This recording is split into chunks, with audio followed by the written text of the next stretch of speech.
Okay, we'll be looking at past questions and 50 likely JAMB questions on organic chemistry. So let's look at first question. Organic molecules that have the suffix ENE are unsaturated hydrocarbons that have, okay, so ENE are for alkenes. Okay, so the answer, and alkenes tend to have double bonds. Okay, so the answer will be B, the double bond. Okay, the other unsaturated hydrocarbon are alkynes. Okay, and alkynes have a triple bond. The functional groups present in the compounds above are, so for the functional group, so we have, let's circle this functional group. We have, this is a functional group, it's another functional group, this is another functional group. Okay, so these two functional groups are called the halo groups. That's because they are from the family of halogens. Why this is called the hydroxyl. Okay. So the answer to this question is hydroxyl and halo group. That's option. That's D, hydroxyl and halo group. Okay, don't confuse it for, although this is called chloro, but they all belong to the halogen. Let's look at the next question.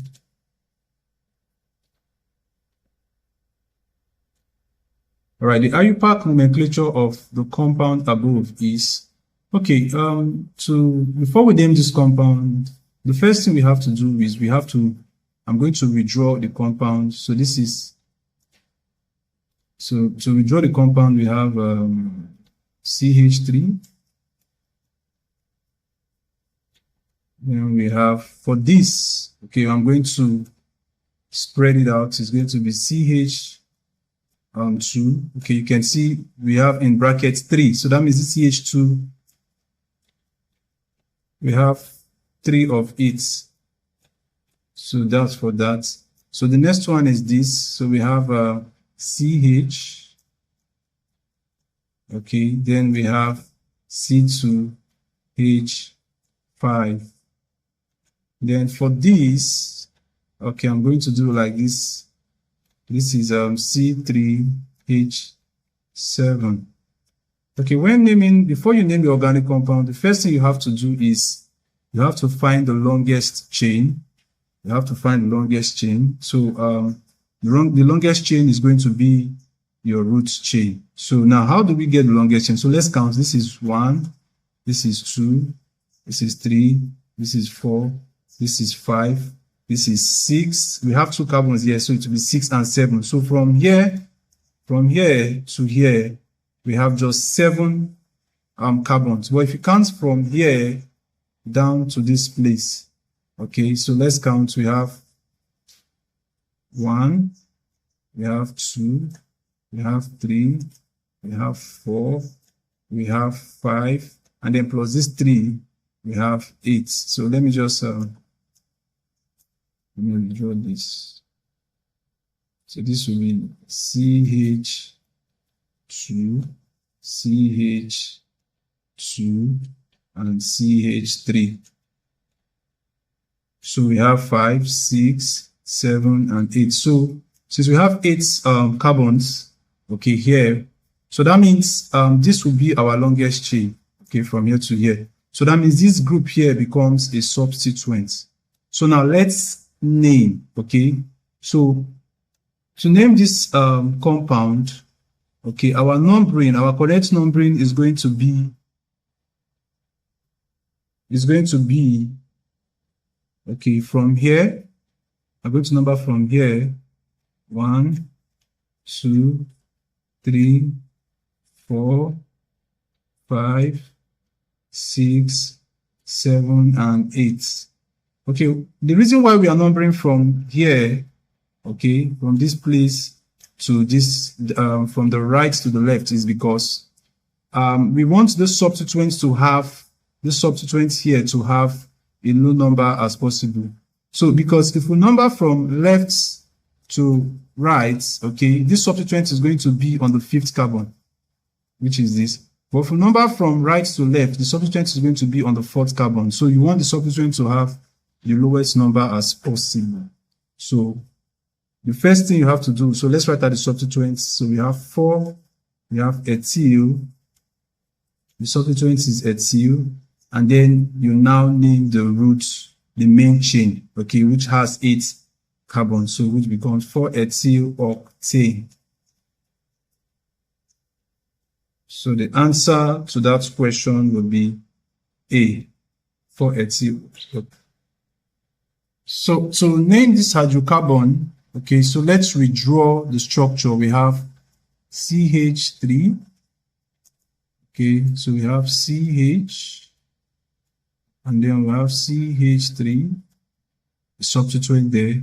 So we have CH, then we have CH2, and CH3. So we have CH2, then we have CH, then this, okay, this substituent, this looking like a substituent here, I'm going to make it part of the chain, the main chain. Why? Because we cannot have 2 substituents on the last carbon. We cannot have 2 substituents on the last carbon. It is wrong. So this will remain as our substituent, CH3. So from here now, so the first thing you have to do when naming hydrocarbon is to, okay, let's number.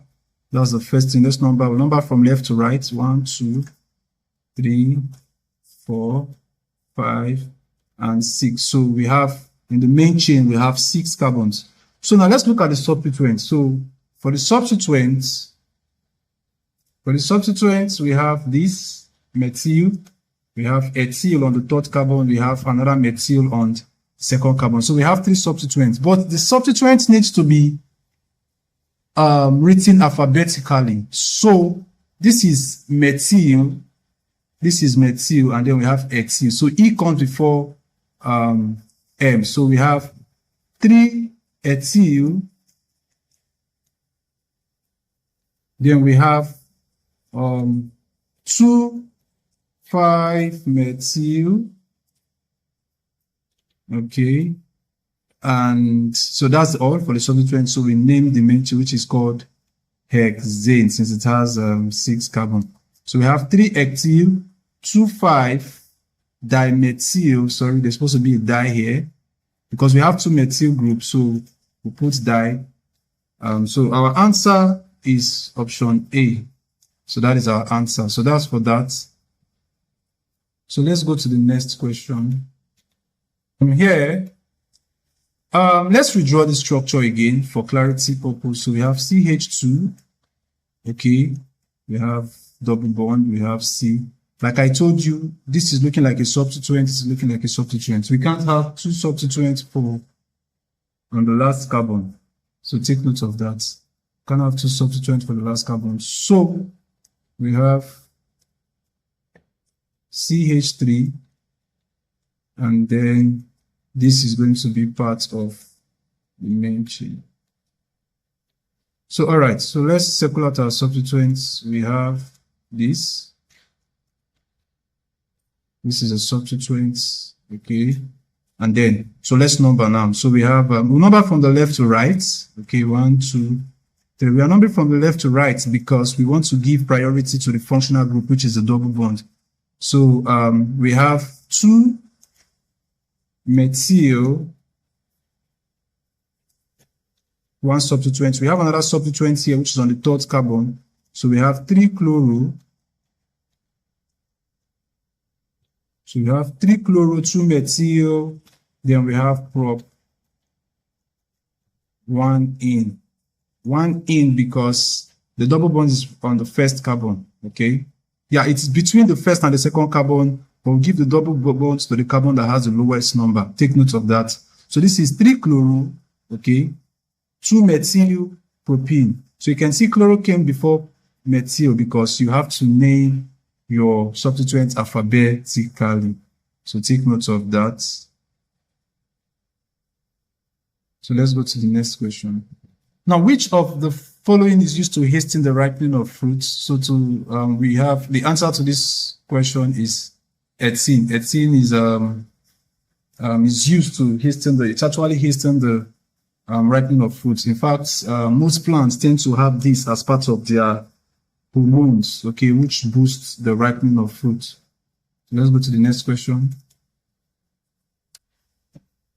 All right, the final products of the reaction between methane and chlorine in the presence of ultraviolet light are hydrogen chloride. And so this reaction is a very common reaction among alkane, so which is called substitution reaction. When you have, for example, methane, okay, CH4 reacting with chlorine gas, the hydrogen will be substituted, will keep on being substituted till all the hydrogen has all been replaced by chlorine. So, for example, this methane reacts with chlorine, we are going to get CH and 3. So one hydrogen goes, and then plus HCl. So HCl is always a byproduct.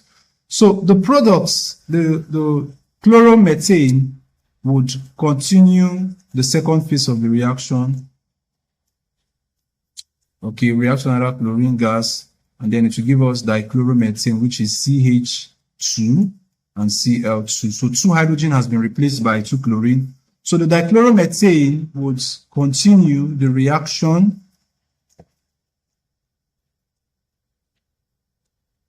okay, to give us trichloromethane. So 3 chlorine. So trichloromethane would continue the reaction to give us tetrachloromethane, which is CCl4. Okay, so when all the hydrogen has been substituted for chlorine, so the reaction stops. So the answer to this question is C. Okay, so remember the reaction is called substitution reaction. So let's go to the next question. Now, the correct order of increasing boiling points of the following compounds are. Now, in this compound, I want you to understand that compounds that tend to have hydrogen bond, like OH, tends to have higher boiling points than compounds that do not. So therefore, the compound with the highest boiling points is C3H7OH. Okay, so now it's we are left with this and this. So between butane and heptane, okay, when you go to the family of this compound, the boiling points tend to increase as you come down. So that means heptane has a higher boiling point than butane. Okay, so therefore we have something like this. So since it's in order of increasing, so the one that would have the highest is propanol. Second to heptane, then we have butane. So the answer to that question is B. Now, one of the major uses of alkane is, so alkane has lots of uses, but one of the major use is as domestic and industrial fuel. So that's why your hydrocarbon, your fuel, okay, using cars, the fuel using your gas for cooking are actually alkane. So one compound that is used as anesthetic. Okay, so remember, all these compounds are actually products from the substitution reaction of our methane. Okay, so the compound used as anesthetic is actually chloroform, which is B. Okay, chloroform is used as anesthetic. It actually makes one to become unconscious, or this is temporarily slip off when the gas is released. So the question says, which of the following can have an isomer? So isomerism starts in alkanes, in alkane compound. Isomerism starts from butane. Okay. Now, why do isomerism start from butane? Now, for example, if I have butane, which is C, it has 4 carbon, okay, 4 carbon. Now, I can easily write the isomer of butane, okay. What I simply do is, I will take this last chain, okay, and I'll make it a branch chain, and I have something like this. So it becomes a branch chain, okay. So now, this is an isomer of this compound, okay. Now, for example, if I have this, I can't use this to make a branch chain, because when you are trying to make an isomer of a compound, okay, by using one of the carbon to make a branch chain, the branch chain, this branch chain or the substituent cannot be on the first or on the last carbon. It must be on the carbon between the first and the last. So if I take this and if I try to make this compound to be an isomer, it's going to be look like something like this. So this is basically wrong, okay? This is not an isomer, because this and this are basically the same thing. So the compound that would exhibit isomerism is B. Now, which of the following types of reaction takes place between ethane and the halogen? So remember, I said one common reaction among the alkane, because this ethane is a member of the alkane family. So one common reaction is the substitution reaction. So the answer is A. Alkanoates are formed by the reaction of alkanoic acid with, so alkanoates are actually esters, okay? They are called esters. So this question basically is asking you, how are esters formed? So esters are formed by the reaction of between alkanoic acid with alkanol. So now the functional group present in the compound above is, so this compound, okay, if you look at it, it might be deceiving, okay. So if you look at this, you are seeing 2 functional groups. One of them is the double bond, and one of them is the carbonyl group. So now, there is something we call order of priority, okay. For order of priority, when you see a compound that tend to have 2 functional groups, okay, for example, like this, the carbonyl group has a higher, or it's prioritized over the double bond, the single bond, or the triple bond. So therefore, the answer to this question is alkanal. Okay, alkanal. Okay, so that's the answer, because it's prioritized over the double bond. Let's go to the next question. Now, what is the IUPAC name for the following compound? So this compound, the IUPAC name, it has a triple bond. So the IUPAC name is methyl acetylene. The organic functional group which can likely decolorize ammonical silver nitrate. Okay, the set of organic compound that decolorizes or forms white precipitate of ammonical silver nitrate is called alkyne. Okay, so the answer is C. And the group of alkynes that actually does, not all alkyne does this. The group of alkyne that does this are the terminal alkynes. So what are terminal alkynes? Look at this, for example. So this is an alkyne. This is an alkyne. It has triple bond. I'm going to draw 2 alkynes.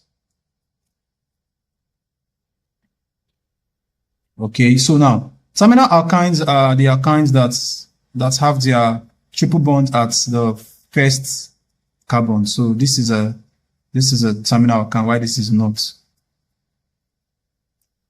When excess ethanol is heated to 145 degrees Celsius in the presence of concentrated sulfuric acid, the product is diethyl ether. 2 organic compounds, K and L, were treated with a few drops of Fehling solution, respectively. K formed a brick red precipitate, while L remained unaffected. The compound K is, and so the answer to this question is alkanal. Now, this test using Fehling solution is used to separate alkanal from alkanone. Okay, so alkanal give a positive test, while alkanone does not. So that's why C is the correct answer to the question. So let's look at another question. Which of the following statements is true about 2-methylpropanol and butane? Now let's look at the structure of these two compounds. So we have 2-methylpropanol. So we have CH3.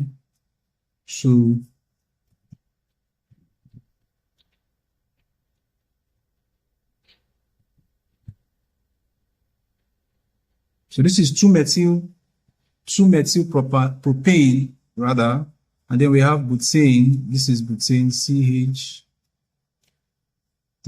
CH2, CH2, and then CH3. Now, if you look at both of these compounds, you can see that their molecular formula are both the same. This is C4H10,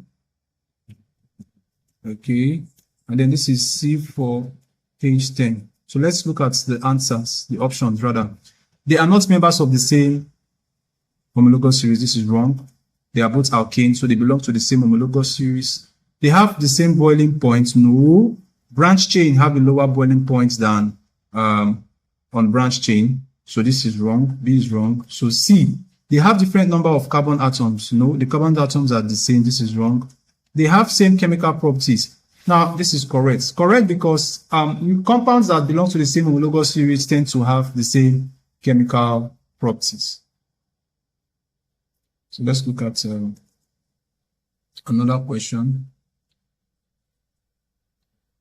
Now, with concentrated H2SO4 as catalyst, ethanoic acid reacts with ethanol to give us ethyl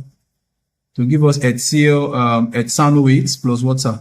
So this reaction is called esterification. Remember, esterification reaction is a reaction between alkanoic acid and alkanol. Okay, so when alkanol reacts with alkanoic acid, it will give us an alkyl alkanoate,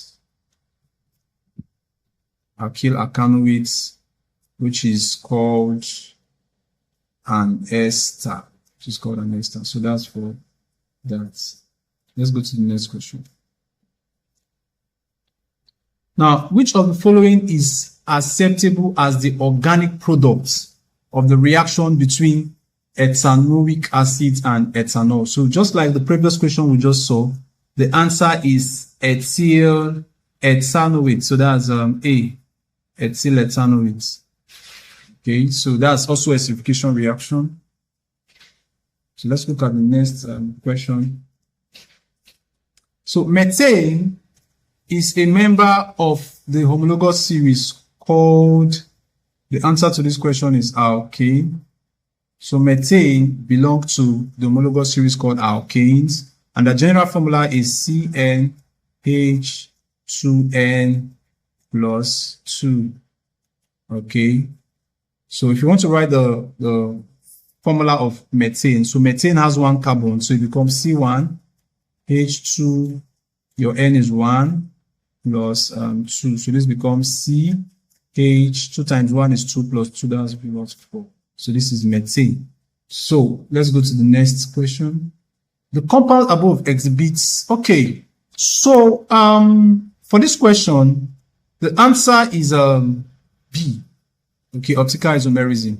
Now, before I look at why, let's explain the different types of isomerism you have in the options.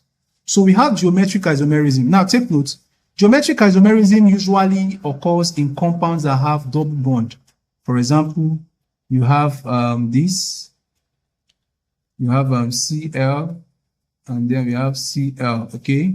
You have H, and then you have H. So then you have C, and then you have C, and then you have Cl, and then you have Cl, then you have H. So this is geometric isomerism, occurs in compounds that have double bond. Now, why for optical isomerism? For a compound to be able to exhibit optical isomerism, there's something we call asymmetric carbon. Now, what is asymmetric carbon? Asymmetric carbon is a carbon which is at the center of a carbon, of an organic compound that has different functional group attached to it. Okay, now let's look at the diagram I'm trying to draw. If you look at this, this is an asymmetric carbon. It has different functional group attached to it. Okay, so the isomer, this compound will exhibit optical isomerism. So let's look at the question. If you look at this, it has different groups attached to it.